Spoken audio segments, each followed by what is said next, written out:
বাৎসরিক পূজা অনুষ্ঠানে সবাই ইব্রাহিমরে ধরছে, ইব্রাহিম চল আমরা পূজা দিতে যাব। সাইয়েদনা ইব্রাহিম ফানাযারা নাযরাতান ফিন নুজুম, তাকালেন আকাশে আর বললেন ইন্নী সাকিম, আমি যেতে পারবো না, আমি অসুস্থ। আমি কি আসলে সুস্থ ছিলেন? তো অসুস্থ বললেন কেন? কারণ অসুস্থতা দুই ধরনের, চিল্লায় বলেন, একটা শারীরিক আর একটা। সাইয়েদনা ইব্রাহিম মানসিকভাবে প্রচন্ড বিপর্যস্ত ছিলেন, অসুস্থ ছিলেন। এর কারণ গোটা উম্মাত মূর্তির পূজা করে, এই দৃশ্য দেখে কোন নবী মানসিকভাবে সুস্থ থাকতে পারে? উনি বললেন আমি অসুস্থ, তোমরা যাও। সবাই বলল ঠিক আছে আমরা যাই। ইব্রাহিম তুই আমাদের ঘরের মূর্তিগুলারে পাহারা দে। মূর্তি পাহারাদার একজন ভালো লোক পাওয়া গেছে, মূর্তি পাহারা দেওয়ার জন্য ভালো একজন পাহারাদার পাওয়া গেছে। নাম কথা কোন? কথা বুঝতে কষ্ট হচ্ছে মনে হয়। মূর্তি পাহারা দেওয়ার জন্য কারে পাওয়া গেছে? সাইয়েদনা ইব্রাহিম কয় ঠিক আছে আজকে পাহারা দিমু, জন্মের পাহারা। যা তোরা দিতাছি, পাহারা দিতেছি যা। এইবার সাইয়েদনা ইব্রাহিম মূর্তির ঘরে ঢুকলেন। দেখেন কি সুন্দর কথোপকথন আল্লাহ তুলে ধরলেন। আল্লাহু আকবার। মূর্তির ঘরে, দেবীর ঘরে ঢুকে উনি ঘুরে ঘুরে তাকায়, দেখে একটা এমনি হা করে আরেকটা ব্যা করে 14-15টা হাত নিয়ে তাকায় আছে। উনি সবগুলার সামনে এভাবে তাকায় আছে, দেখে এক একটা এক এক চেহারা, একটা হাতির গণেশ স্টাইলের, আরেকটা এরকম, আরেকটা নারীর, আরেকটা বাঘের, আরেকটা তলোয়ার নিয়ে আইতাছি কোপায় ফেলাবে, আছে না নাই? সবগুলোর সামনে যায়, যে যে দেখে আর অবাক হয় কত ধরনের খোদার কাছে এরা কত কিছু চায়। আর যে দেখে প্রত্যেকটার সামনে ডেজার্টস আইটেম, মিষ্টান্ন, এক একটার সামনে রসমলাই, এক একটার সামনে কালো জাম, লাল জাম, রসগোল্লা, চামচাম, দুধ মালাই, মালাই চপ, আছে না নাই? জিব্বায় পানি চলে আসছে নাকি? তো সাইয়েদনা ইব্রাহিম অবাক, কি রে এত মূর্তি, এত ডিজাইন, এত ভাবে এরা অঙ্গভঙ্গি করে আছে, এত খাবার দেয়া, খায় না কেন? সাইয়েদনা ইব্রাহিম ভাবলেন মনে হয় নাগাল পাই না, আমি একটু তুইলা ধরি। উনি রসমলাইয়ের বাটিটা নিয়ে যেটা হা করে আছে ওইটার সামনে যায়, কয় খা। কি কয়? বানাই কইতেছি মনে হয়। ফারাগা ইলা আলিহাতিম, মূর্তিগুলোর কাছে গেলেন। ফাকালা আলা তাকুলুন, খাবি না? ওই খাবি না ডারে আমি কিছু খা, কোরআন থেকে বলছি, ঠিক কি না? উনি ভাবলেন ওরা হয়তো খেতে পারে না, নাগাল পাচ্ছে না, কিংবা আমারে দেখে লজ্জা পাচ্ছে। নিচ থেকে রসমলাইয়ের বাটি তুলে ধরলেন, উনি বললেন খা। আর ওগুলা কয় হা হা করে রয়েছে, নরেও না চরেও না। উনি মুখের সামনে তুলে ধরে বললেন আলা তাকুলুন, খা। সবগুলার সামনে গেলেন, খা খা। কেউ খায় না, ওগুলো হা করে আছে। সাইয়েদনা ইব্রাহিম বললেন খা, কেউ কথা কয় না। উনি বললেন খাবি না কেন? তাইলে কথা ক। এই যে কষ্ট করে উড়াইলি, মুখের সামনে দিলাম, খাবি না কেন? কথা বল। আলা তাকুলুন, খাবি না কেন? কথা বল। মালাকুম লা তাতাকাল্লামুন, খাবি না কেন? মালাকুম লা তানতিকুন, হয় খা নয় কথা ক। বলতেই লাগলেন খা খা। প্রত্যেকটা মূর্তির সামনে গেলেন, খা। ওগুলা করে আছে হা, কোনো কথা কয় না। কয় কেন খাবি না? তাহলে কথা ক। খায়ও না, কথাও কয় না। আপনার ছেলে বায়না ধরছে, আব্বা চানাচুর খাম। কি খাম?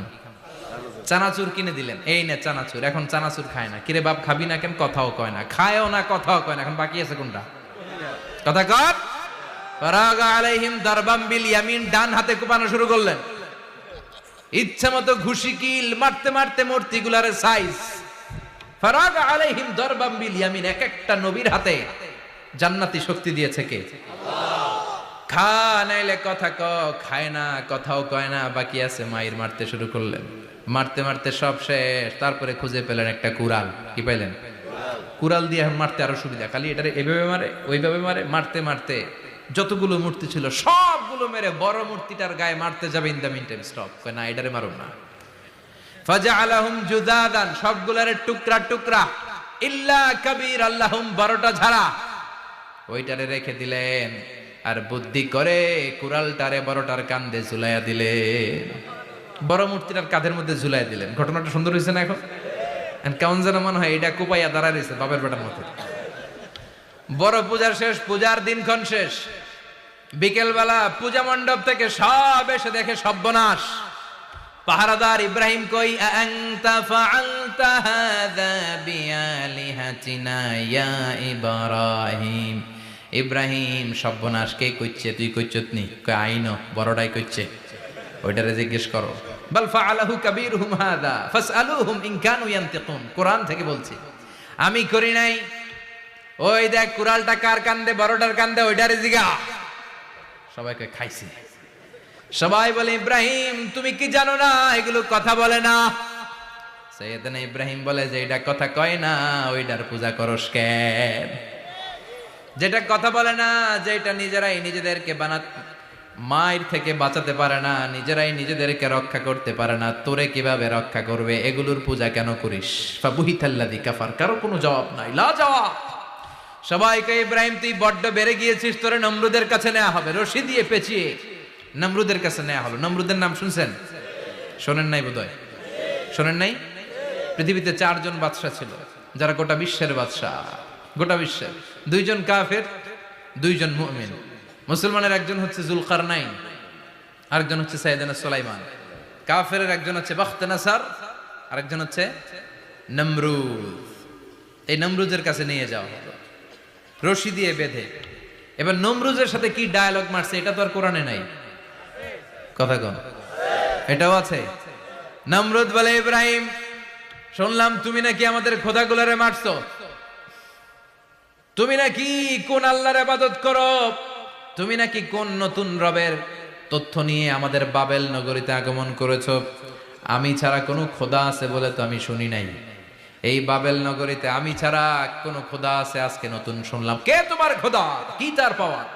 এবার ডায়ালগ মারা শুরু করলেন সাইয়েদনা ইব্রাহিম। সাইয়েদনা ইব্রাহিম বললেন রব্বি আল্লাযী ইউহয়ী ওয়া ইউমীত। আমার রব এমন রব যিনি জীবন দেয় আবার মরণও দেয়। প্রথমটারে দিলাম মরণ, পরেরটারে দিলাম জীবন। তোমার রব যেরকম করে জীবন দেয় আর মৃত্যু দেয়, আমিও জীবন দেই, আমিও মৃত্যু দেই। চিল্লায় পড়েন নাউযুবিল্লাহ। সাইয়েদনা ইব্রাহিম বিপদে পড়ে গেলেন। তাই তো, আসলেই তো প্রথম লোকটারে মৃত্যু দিল, দেয় নাই? কথা কন, ছুরি মেরে রক্ত বের করে ওর মৃত্যু দেয় নাই? পরের লোকটারও একই ভাবে মৃত্যু দিতে যে সেখান থেকে বাঁচিয়ে জীবন দিল। ভেজাল আছে না নাই? এবার সাইয়েদনা ইব্রাহিম বলে ফাইন্নাল্লাহা ইয়াতি বিশ-শামসি মিনাল মাশরিকি ফাআতি বিহা মিনাল মাগরিবি ফাবুহিতাল্লাযী কাফার। সাইয়েদনা ইব্রাহিম বললেন বুঝলাম তুমি আমার আল্লাহর মতো জীবন দাও,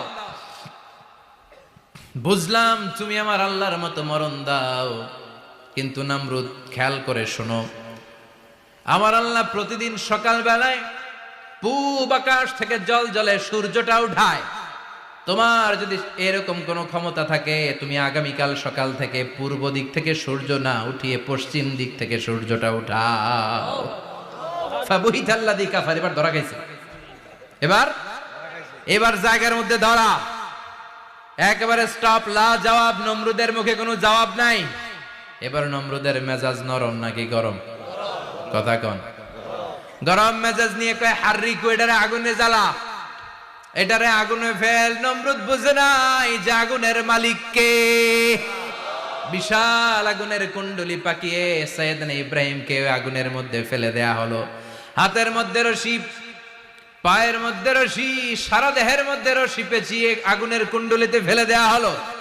মুহূর্তের মধ্যে আগুনের প্রজ্বলন শক্তি ওই রশিগুলোকে জ্বালিয়ে পুড়িয়ে ছারখার করে দেয়, কিন্তু সাইয়েদনা ইব্রাহিমের দেহের একটা পশমও জ্বালায় না। যে রশি দিয়ে টাইট করে পাচ্ছে, ওনার দেহের সাথে লাগানো টাচ করা রশি, ওই রশি জ্বলে যায়, কিন্তু সাইয়েদনা ইব্রাহিমের পশম জ্বলে না। চিল্লায় পড়েন আল্লাহু আকবার।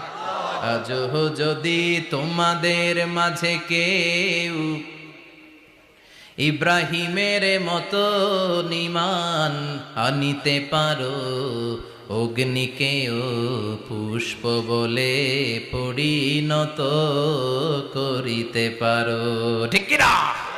মুসার মতো ঈমান হলে রাস্তা হবে সাগর জলে, ইউসুফের মতো ঈমান হলে একে একে দরজা খোলে। সাইয়েদনা ইব্রাহিমের মতন ঈমান যদি আজ থাকে বিদ্যমান, অগ্নিকুণ্ডে দেখতে পাবে খুবসুরতে ফুলবাগান, ঠিক কি না? ওই ঈমানটা দরকার। ওই ঈমান যদি ঈমানের মতো হয়, আগুনের কুণ্ডলকে ফুলবাগান বানিয়ে দিবে কে? সাইয়েদনা ইব্রাহিম বসে রইলেন।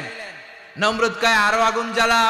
এলাকার বড় বড় গাছগুলো তক্তাগুলো কেটে আগুনের কুণ্ডলিতে ফেল। তক্তা লাকড়িগুলো আগুনের কুণ্ডলিতে ফেলা মাত্র দাউ দাউ করে লাকড়িগুলোকে তক্তাগুলোকে আগুন জ্বালিয়ে দেয়, কিন্তু সাইয়েদনা ইব্রাহিমকে জ্বালায় না। সুবহানাল্লাহ। আগুনের মালিক কে? ওই আল্লাহ আজও আছে না নাই? তিনি আগুনরে অর্ডার করলেন, সৃষ্টির শুরু থেকে তোকে একটা ধর্ম দিয়েছি, সব জ্বালিয়ে দেয়া, পুড়িয়ে দেয়া, আজকে কয়েকদিনের জন্য তোর ধর্মটাকে আমি স্টপ করে দিলাম। চিল্লায় পড়েন আল্লাহু আকবার। কুলনা ইয়া নারু কুনি বারদান ওয়া সালামান আলা ইব্রাহিম।